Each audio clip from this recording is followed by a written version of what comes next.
แล้วพี่น้อง3ท่อนลงเท่าเดียวพี่น้องเลยเนาะเอารถอันนั่นแหละไปแล้ว3ตัวก็ได้เนาะมาบาทนึงแบ่งมันฮกคอพี่น้องเอ้ยเนาะถือว่าโอเคอยู่ได้กดต่อถือว่าทำชีกดหน้ากดเราได้ทำชีปวด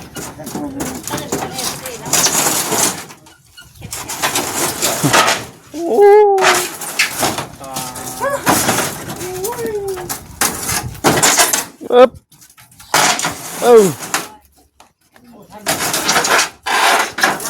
มาจะพูดบ่พูดครับเฮ้ยเจ้าไม่ใช่ไม้วะน่ะไปปลาไม้มาให้เจ้าใช่ไม่ใช่ไม่กันซี่คนนะได้ใช่ค่อยได้นี่ดับเลยสิก้มมาครับบุญเว้ยเนาะบุญเอาเด็กเราเสริมเนาะนี่เนาะเสริมธรรมดาแน่เนาะต้องบอกกับนี่ ถอยตลอด ล้วนมัดเล็กเนาะ อย่าเงินเนาะขาดตลอดอย่างเอ้ยอันเดียวขึ้นดิโอ้คนละทาง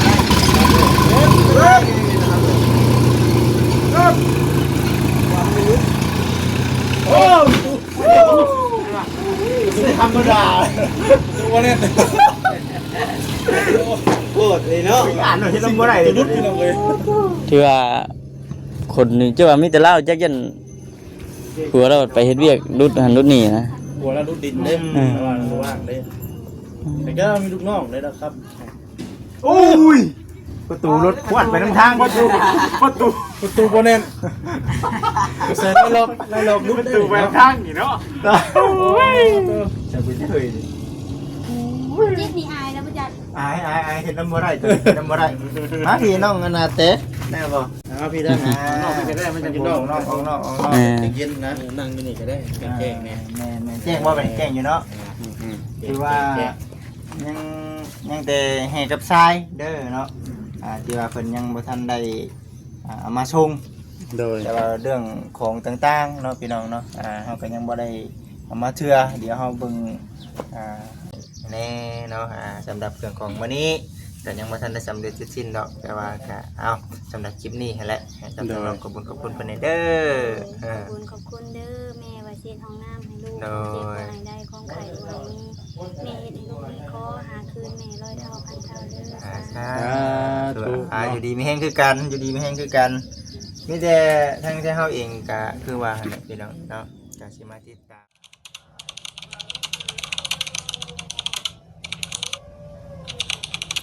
พี่น้องเอ้ยนี่นะเอาอันบล็อกลุงเล็บว่าเห็นทอเพื่อมาบัดนี้โอ้ยโมเมนต์คนใหม่ลูกชายสบายดีเด้อพี่น้องเด้อเนาะว่ามีหลายคันเนาะมาอีกแล้วปุ๊บที่นี้พี่น้องเนาะยังบ่ได้แข่งเสมอจำต้องกันได้วันนี้เนาะไวดิเนาะ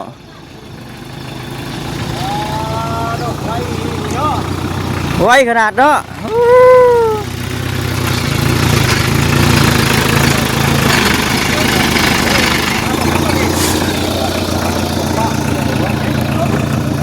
ลองเลยมาจีได้อึ๊บขึ้นออกเข็น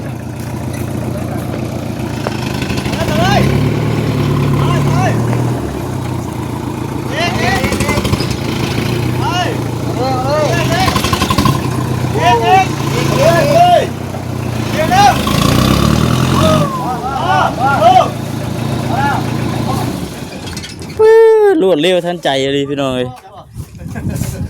รวดกามีเนาะโอ้นี่ดิพี่น้องเนาะหายใจยังไม่ทันได้เอ็นพ่อปันใดคนไม่จากคนเดียวกันบ่คนเดียวกันด้วยสมมติคนเดียวกันสงสัยมันจอดหลักทางนะมาไหว้ปันขึ้นไหวแล้วก็เอาขนาดมาชงอ๋อ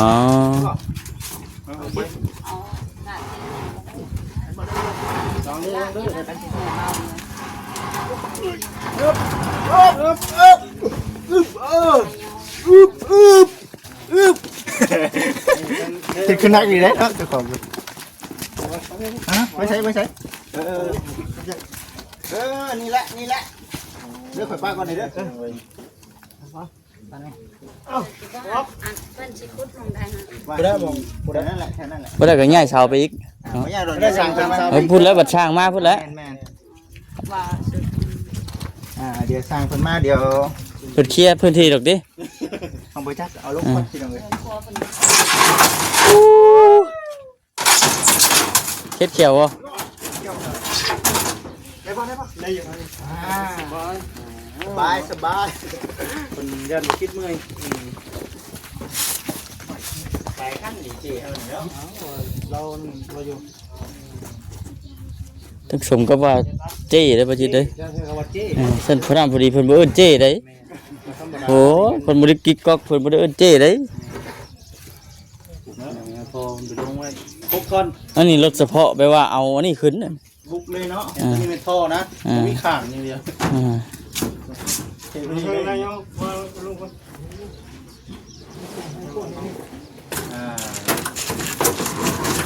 ปึ๊บมาตอนลงก่อนลงด้วยขับรถเทียบไรมันจะเป็น กลางก่อน ดีนี่ไรปรุงก่อน น้ำมันกายขอบรถนิดยังอิ่มง่าย ลองด้ว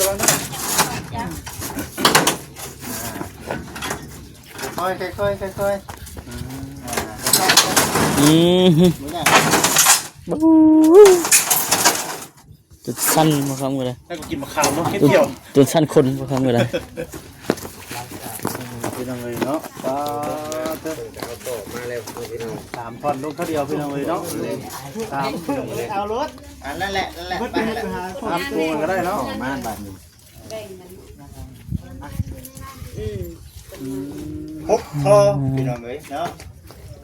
ถือว่าโอเคอยู่ได้หกทอถือว่าทำชีปวดหน้าปวดเราได้ทำชีปวด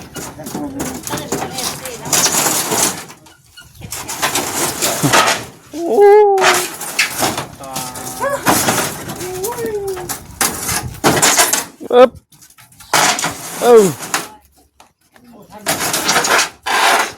มาท่านพูดว่าเฮ้ยเจ้าไม่ใช่ไม้วะน่ะปล่อยปลาไม้มาให้เจ้าใช่ไม่ใช่ไม่กันซี่ก่อนนะ ได้ค่อยได้ค่อยได้ นี่ป้าไว้เจ้าสองท่อนะว่าเช่นซับสแกนเบื้องละข้างเด้อข้างละเบื้องย่างไปโอ้คือพากระต่ายเลย เราประกาศไปน้ำเลยไปญาติเนาะไปก็ดีกล้าไปไงประกาศไปน้ำตัวตัวเร็วดีดอนี่เป็นอะไร ไวแหงเนาะ ไว รถคือว่ามากกินคือว่ามีผ่ารถกินนี่ คนละคันเลย ไม่หอด10 นาทีได้นี่น่ะ ไม่ได้หอดแล้ว มาใส่คันนั้นมันตัง วันก็บ้านพอดีได้พี่น้องเลยเนาะใช่ดิกับบริการเดียว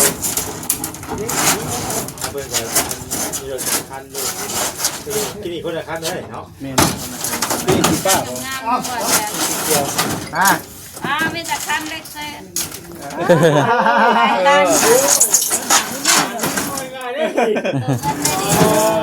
ตัวบ้าไงกับบุกบืนนะขันเจ้าจะเอาขันเจ้าจะเอาง่ามคนนี้เจ้าบนโฟกัสใช่ใช่ป่ะ เบิกได้นี่น่ะ พูดเสาแล้วก็ซื้อลูก ลงขึ้นล้านได้เลยนะขึ้นล้าน มันหาได้ละแสนบาทได้เนาะจะรวย ถ้าสู้สองน้ำมือเอารวย นี่แหละก็ได้รู้แก่แหละ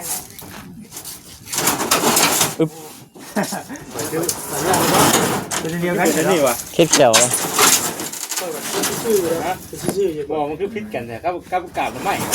กาบมันไม่ไปเอาผ้าคูนี่กันเงี้ยแล้วก็ตัวจะมันเป็นอย่าง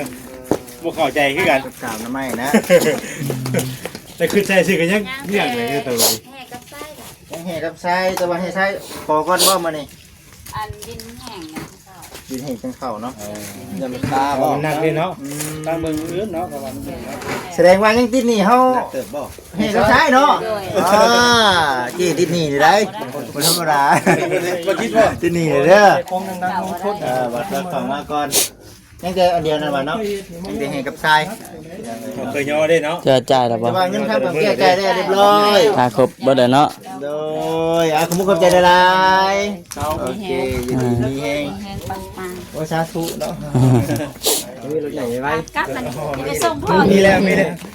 ไปส่งทออีก เขาเจ้า โอเคขอบใจหลายๆขอบใจหลายๆครับเนาะรถก็ได้ ใจขอบใจตรวจจัด แล้วบริจาคมาหลวงจังหวัดบ่อยฮะมากับมันบ่ งามแบบกล้าครับได้ ซื้อ เออ นี่เนาะ บ่กล้าใช่แล้วเนาะ ลองไว้บ่เจ็ดควันเลย หน้าดำเลยสิ เออ ก้มมาครับบุญเว้ยเนาะบุญ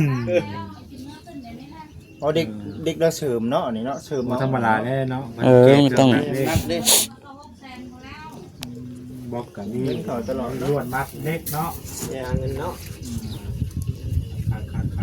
เขาตลอดพี่น้องเอ้ยอันเดียวคือนี่โอ้คนละทางได้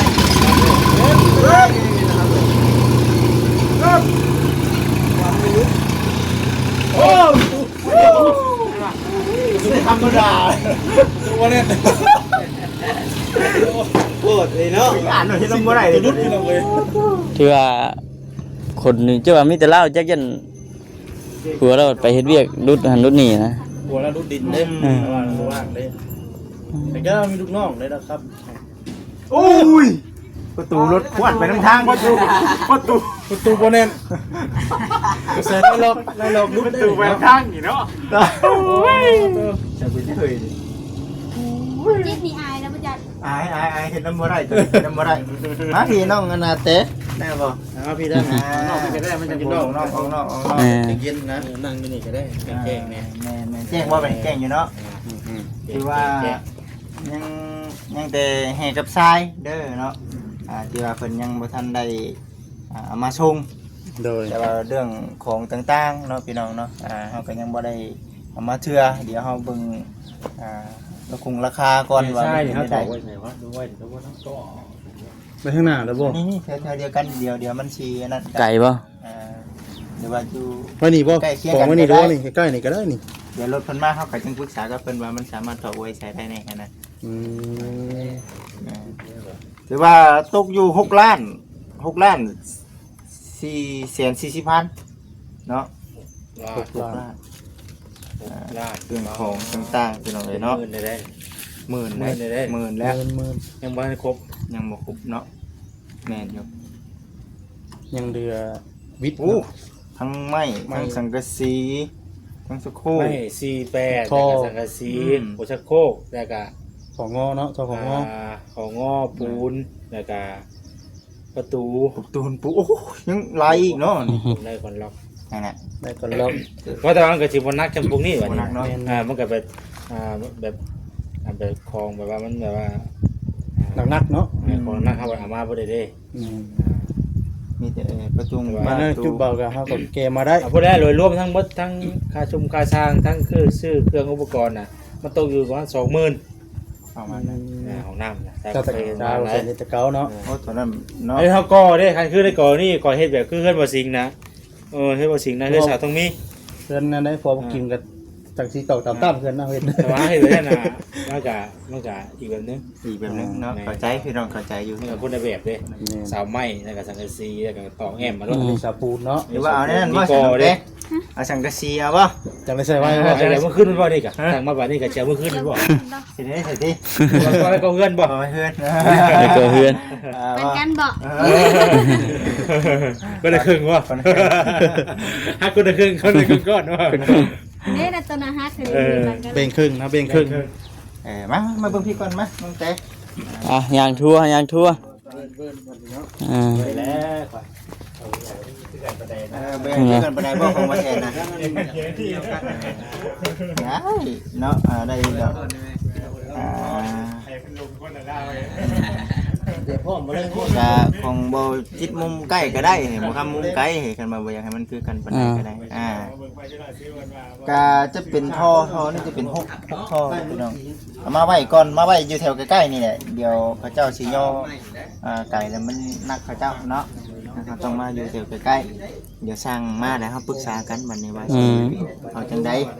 เฮ็ดแบบใดออกแบบใดพี่น้องเนาะดึงตามผู้รักผู้ใหญ่เพิ่นดึงตาม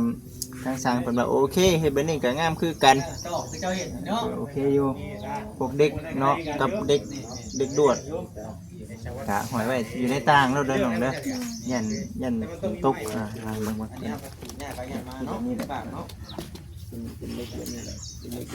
เดี๋ยวมันเฮาย่อสบายอยู่เด้อบอกน้องเพิ่นว่า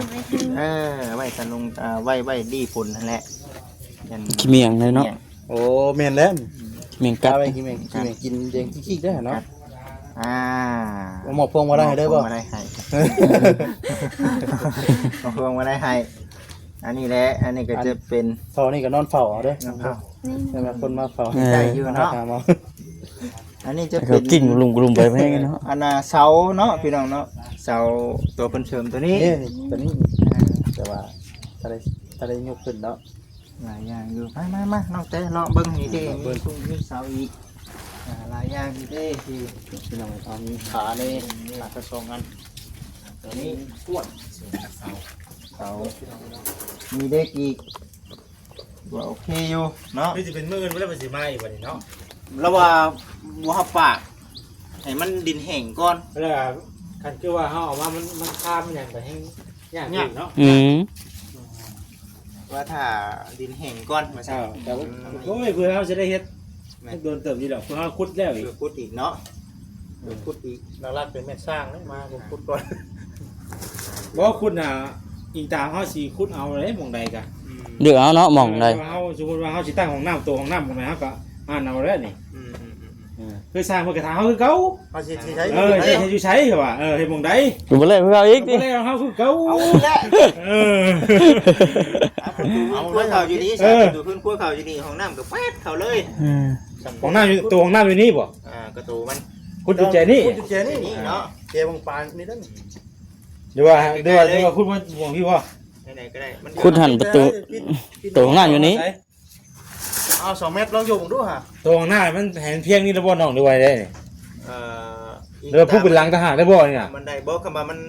อิงตามพื้นที่เฮาเลยตามพื้นที่เพราะว่าย่านว่าคือเฮาเว้าในนั่นแหละกับอันน่ะเบิ่งสภาพตัวจริงตะกี้ว่าสิดูว่าหันได้ที่เป็นดังแล้วย่านว่าอันน่ะมันเพิ่นมีแผนการสิเจาะน้ำนั่นเนาะมันใกล้บนทางเพิ่นประตูแก้ว นี่อยู่แถวนี้ก็ถือว่าโอเคแล้วแถวนี้ เพ นะ ราะว่ามันก็ไกลกันน้ำเนาะ ไกลอยู่พอดี แล้วสิเจ้าอยู่นี่บ่ แม่น่าสิเจาะอยู่เจเลยบ่สิ เจอน้ำเป็นตู้แก้ว บ่อย่างน้อยก็ให้มันห่างจักหลายเมตรแหน่คักแท้ก็คำว่าเจ้าบ่งั้นก็บ่ได้เอาไปแล้วมีแต่เพิ่นสิมองใช้ใส่ก่อนเนาะ เฮ็ดเพื่อนทางนั้น เพิ่นอีกบ่ เฮ็ดเพื่อน เด้บ่เจเนี่ยเจบ่ทาง โอ้เพิ่นว่าเฮ็ดห้องน้ำบ่ ตัวใหญ่มันขุ่นอีกบ่ เจ้าห้องน้ำเจ้าน้ คุณนี้ เห็นว่าน้อยว่ามัน มันใกล้เนาะ หรือว่ายังไง น้ มันอยู่กลางเลยนี่ ำ นั่นก็น้ำ มันนี่ก็ นี่ก็ น้ำ น้ำอีกบาด แต่ว่าตัวนี้สิใกล้กว่าน้ำมัน ถ้าก็มันนูนเด้มันนูนอยู่นี่ แต่มึงว่า ไก่ตามได้พี่น้องอะไรก็ได้ฮะ ติดตามซะนั่นเนาะ ำแต่ผู้ใจมักผู้อู้ตามใจผู้นอนผู้เคลื่อนตามใจผู้มักน้องเตมักวันใด ตาม ฮะ ตามเนาะน้องเนาะ ตามเลย ตาม อีกตามเลย เอาบ่กล้าเอาความคิดความเห็นน้ำเพิ่นไปได้ แม่นแล้วก็แม่นอีก อันนี้ก็ได้พี่น้องเนาะออกจากเป็น ตาม ครัวเลย มาแล้วเนาะ ออกจากเป็น มาบอกแล้วเวลาเติมอยู่ได้กินอีกอ่ะโอ้ยเติมมึงยุ่งกินอยู่ พวกเห็นบ่ ไม่ใช่ เอาบอกคำที่เห็ มัน น ไปแล้วเติมยุ่งกินอีกอ่ะ ไปอันแรกจังหวะเดี๋ยวถามมึงสร้างว่าความเป็นไปมันเป็นไปได้บ่วะ จะวางได้เนาะ จะเจ๊ไม่ได้ก็ได้ เบิ่งไปพี่น้องเลยเนาะเดี๋ยวบนเท่านั้นแล้วสำหรับมื้อนี้ในเรื่องเครื่องของเราพี่น้องเอ้ยก็ถือว่าดีใจนำน้องๆเพิ่นที่มีเครื่องของและอุปกรณ์ต่างๆหรือว่าสำเร็จแล้วคือสมกับที่ว่าเฮาบอกว่าผู้หลักผู้ใหญ่เป็นมอบหมายงานให้ก็คือว่าสำเร็จเสร็จสิ้นอยู่ในส่วนของจุดนี้พี่น้องเอ้ยเนาะมีแต่ว่าเฮาก็สิพยายามเฮ็ดของน้ำของในให้มันสำเร็จให้มันสำเร็จแล้วก็จังว่ากันอีกเทื่อเนาะน้องเนาะอะไรก็ได้ ไปหาบอลนั่งขอบคุณทั้งพระผู้ใหญ่เพิ่น นี่บ่ เอาเนาะ นี่ขอนไม้แล้วด้านนี้ ขอนไม้นอนกอด ขอนไม้เนาะขอนเสาน อนกอดขอนไม้ เป็นไม้อยู่เด้ตอนนี้ ขอนไม้บ่ ก็ไม้อยู่ดีเนาะเฮ็ดได้ก็ได้ อ่า บ่ได้มีหยังหลายน้องเอ้ยก็มีแต่ขอบคุณทั้งสามีเพิ่นที่ว่าซื้อ